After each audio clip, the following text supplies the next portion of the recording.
Nakakaya. Hindi nakakaya. Pinumustra ko lang. Bakit? Wala bang nagpapasusong inaano ba ka? Sumusok ka rin sa aking hayop ka. Uy! Dong! Papasukin mo na dong. Magagalit yan. Magagalit. Elizabeth Ramsey po. Eh, yung gwardiya kasi hindi ka nakilala, Day. Ano ba? Pasayluan na lang in town. Huwag ka kayong maingay dyan. Nagalit pa yung gwardiya? Aba, ewan ko sa hayop na yun. Hindi. Dong, sorry dong ha. Kasi na-late siya. Na-late. Hindi. Sige na lang, Day. Bawal yata dito ang pangit. Hayop ka eh. Sandali lang. Papakilala muna kita. Mga kaibigan, my mother, Elizabeth Ramsey. Sandali lang mga kaibigan. Sandali lang. Mayroon lang akong hahalikan. Yung stage. Hindi naman si Pope lang ang gumagawa. Alam niyo mga kaibigan, ito na ang pangarap ko sa anak ko na dumating na pinagdasal ko kay Mama Mary at saka sa mahal na ninyo.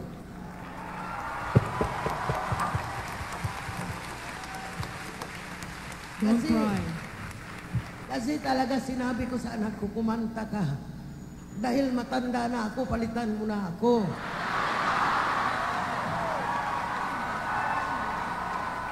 Eh ngayon, sabi ko sa kanya, gusto ko pag nawala na ako, ang Ramsey, maiiwan pa rin. Yan ang hiningi ko sana. Kaya naniniwala ako na pag hiniling mo kay Mama Mary at saka sa mahal na ninyo, although nag-intay ako ng 7 years, mga kaibigan, 11 years, binigay rin ang pangarap ko sa anak ko. Marami pong salamat, mga kaibigan. Day. Bakit hubad ka, hayop ka? Muadto na ko, Day, ha? Musod na ko. Musod. Ano sinabi mo, nanay mo? Second mother. Mamita, I call her Mamita. Mga kaibigan, alam nyo, ito hindi mabubuo kung hindi rin sa kagandahang loob ni Miss Pilita Corrales. Alis na ako, Day, ha? Ikaw na lang, Day. Diyan ka lang. Oh. Bagamat galit ako sa'yo. Alam mo kung magpasikat ito ng tayo, tingnan mo. Para ba siyang may ibubuga ka pa sa pagganito? Yan. Hindi ko. Alam mo, sabi nga ng nanay ko nung araw nung maliit pa ako, sabi ko, Ma, bakit ba nag-asawa pa kasi ka ng Negro-Pilipino na sana? Sabi naman niya, hayop ka, wag mo akong sisihin.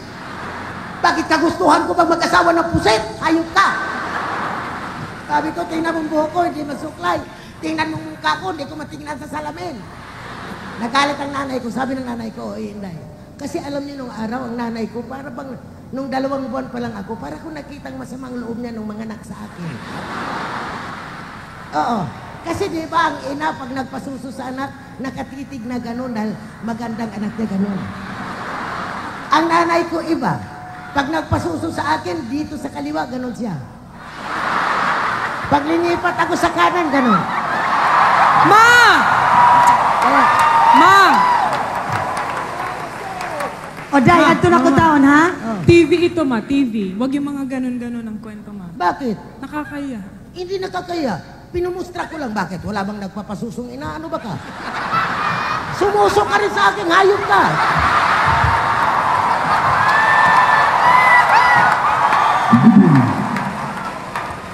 Bakit? Maging ganyan ka ba? Huwag kang mahiya, Day. Binuhay ko kayo sa kawalang hiyaan. Naintindihan mo ba?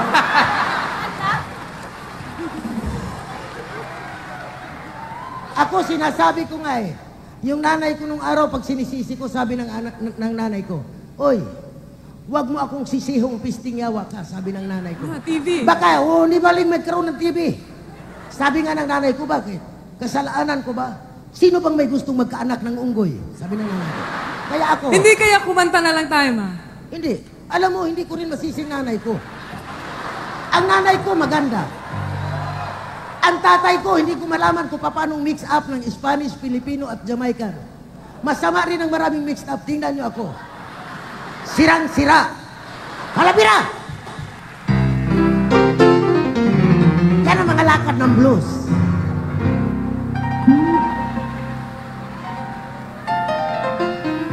gonna start in the city, working every night and day.